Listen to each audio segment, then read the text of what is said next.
tous les jeunes de notre âge à peu près, quoi, ils prenaient le maquis pour ne pas partir en Allemagne.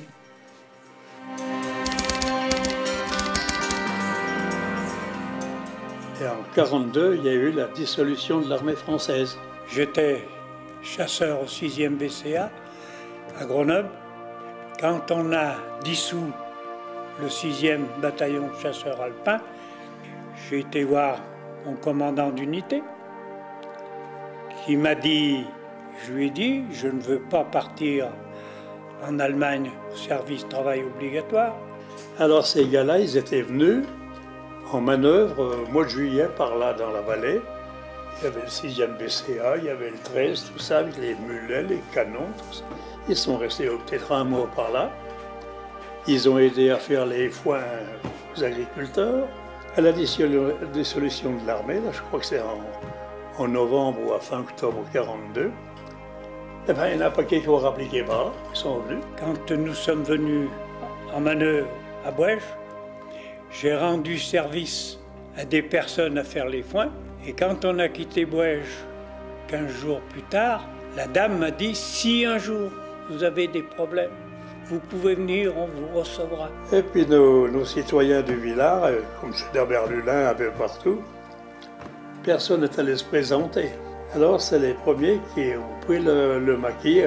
Je vais te dire, quand ils se cachaient à Agen, oui, chez Claude. Les premières réunions ont eu lieu dans l'atelier de menuiserie à Gilbert, à la Grue.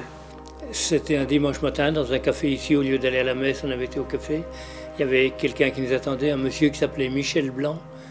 Et ils ont parlé avec mon frère, rentré dans la résistance, et ils ont dit à mon frère, tu seras le chef de groupe si tu as des copains. Puis on lui a dit, les jeunes qui sont avec toi, ils n'ont jamais eu un fusil, il faut leur apprendre. Premièrement, on était soldats, et puis après il y a eu le STO.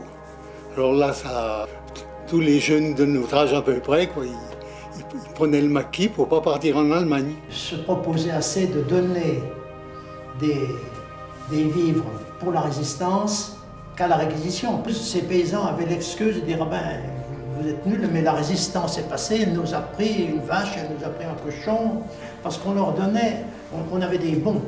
C'était du vent, hein, moi j'ai toujours pensé que c'était du vent. On leur donnait des bons, réquisitionnaires, on donnait un papier, on donnait c'est du vent ça. Mais pas du tout, tout a été réglé. Là, les jeunes, ils arrivaient, on leur donnait à manger. On était tenu de leur donner à manger le plus possible, mais ça n'allait pas tout seul parce qu'il y avait déjà des cartes d'alimentation. Alors, ils vivaient dans la grange, ils vivaient avec nous.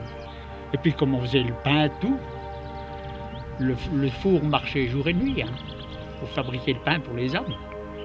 Il fallait manger, puis il fallait abattre les bêtes pour manger. Il fallait... Pas question, là, c'est débrouille-toi ou tu meurs. Hein. Alors, ils vivaient un peu là-dedans. Les armes étaient pendues là. Puis après, je vous dis, on a eu quelques parachutages, ça s'est amélioré, je dirais, dans la fin 43, ça s'est amélioré.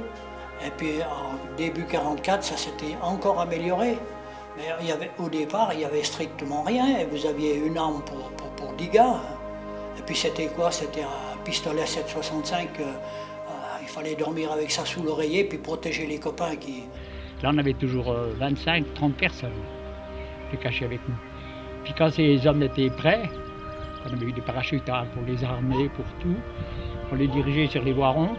Les Voirons ont formé la compagnie, 120 hommes. Et puis ils partaient sur Cluse, où il y avait besoin.